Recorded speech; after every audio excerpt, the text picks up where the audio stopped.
Lo tahu nggak, banyak orang itu bangkrut bukan karena krisis ekonomi, tapi karena mindsetnya yang udah bangkrut duluan sebelum duitnya hilang. Lo pikir resesi itu soal kehilangan pekerjaan? Salah. Resesi yang paling bahaya itu ketika otak lo masih santai, padahal dompet lo udah sekarat pelan-pelan. Dan yang lebih ngeri, lo mungkin sekarang merasa aman, tapi sebenarnya lo cuma numpang hidup sama gaji bulanan. Pernah kepikiran gini nggak? Santai, nanti juga kebeli. Tanpa sadar, lo itu lagi main roulette finansial. Gue mau tanya, kalau suatu hari rekening lo dibekukan, kantor lo tutup, dan cicilan tetap jalan, apa masih yakin bisa survive? Gue pernah ketemu seseorang, sebut aja namanya Raka. Umurnya 24 tahun, kerjaan bagus, gaji lumayan, gaya hidup oke, punya HP terbaru, nongkrong setiap weekend, dan selalu bilang hidup cuma sekali, enjoy dulu. Kedengaran familiar ya? Tapi ada satu hal kecil yang dia lupa. Dunia itu gak peduli lo lagi happy atau enggak. Ekonomi bisa jatuh, perusahaan bisa kolaps, harga kebutuhan bisa melonjak, tapi pengeluaran lo tetap jalan terus kayak air keran bocor. Dan yang paling serem, kita jarang siap. Tapi dunia gak pernah nunggu kita untuk siap. Dan inilah sebabnya banyak orang tetap miskin, meskipun sudah bekerja keras. Coba lo cek, mungkin sebagian dari ini lo lakukan dan merasa biasa aja. Yang pertama, belanja pakai gaji masa depan, bukan uang hari ini. Yang kedua, nyimpen uang cuma kalau ada sisa. Yang ketiga, berpikir yang penting bisa bayar bulan ini. Yang keempat, menganggap investasi itu level orang kaya dulu. Yang kelima, menghibur diri dengan kalimat masih muda, nikmatin dulu. Dan lucunya, mindset ini semakin kuat karena konten motivasi palsu. Seperti kalau beli barang mahal, biar otak terbiasa sama lingkungan kaya. Padahal yang terjadi, badan lo di Indomaret, tapi otak lo hidup di dunia fantasi TikTok.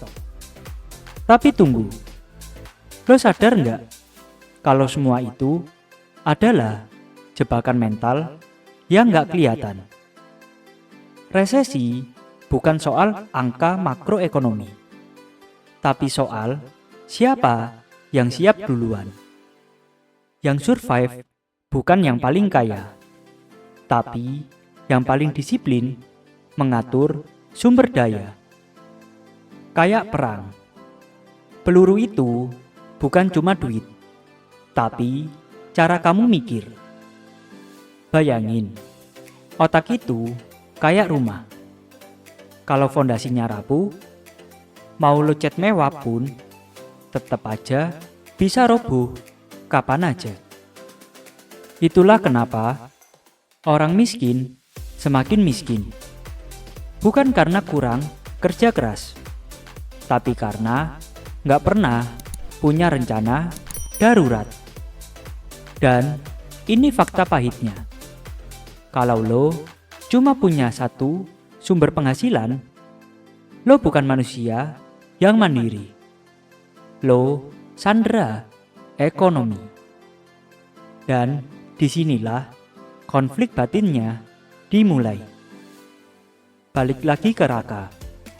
Suatu hari, kantor tempat dia bekerja mendadak restrukturisasi. Semua orang panik, termasuk dia.